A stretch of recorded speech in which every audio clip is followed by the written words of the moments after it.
وبرکاتہ۔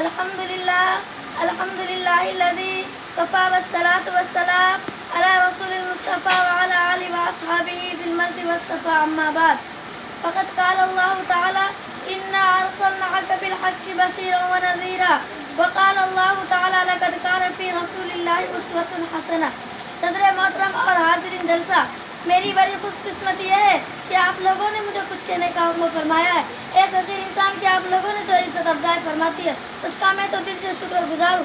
میں نے آپ کے سامنے ایک آیت پڑھی ہے۔ پہلی آیت میں اللہ جل جلالہ وہ امن والو ارشاد فرماتے ہیں کہ اے رسول، ہم نے آپ کو بلا شبہ کے خوشخبری دینے والا اور ڈرانے والا بنا کر بھیجا ہے۔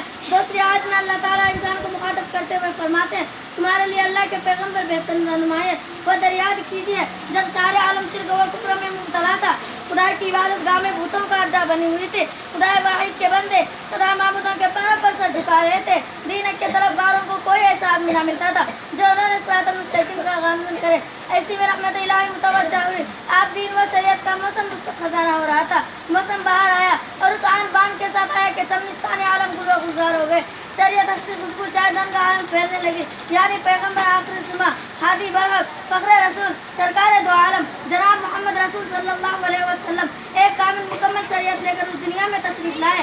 آپ دنیا والوں کے پاس ایک عظیم شخصیت آ گئی تھی جو صدقات کے علم بردار و فوز آخرت بشارت دی رہی تھی اور ظلم و ستم، شرک و کفر کے علمبرداروں کو جہنم سے ڈرا رہی تھی۔ آپ ایک ایسا انسان اس دنیا میں آ گیا تھا جو انسانی فکر میں شراکت روشنی تھا، جو انسانوں کے ساتھ رہتا، شادی بیاہ کرتا، کھاتا اور پیتا، جنگوں میں سبا سلاری کرتا، مسجدوں میں وضو و تقریر سے دلوں کی میلیں کیچڑ صاف کرتا۔ اس کے باوجود وہ بے داغ تھا، اس کے کردار کی طرف کسی کی انگلی اور نہ ہو سکتی تھی۔ صراط مستقیم کے شہیدوں کو آپ ایک نمونہ مل گیا تھا، چنانچہ اس نمونہ کے سامنے رکھ کر اپنی زندگی کا ڈھانچہ درست کر لیا۔ آئیے ہم اور آپ ہی اللہ تعالیٰ سے دعا کرتے ہیں کہ ہمیں ان کے راستے پر چلا۔ وآخر دعوانا الحمدللہ رب العالمین۔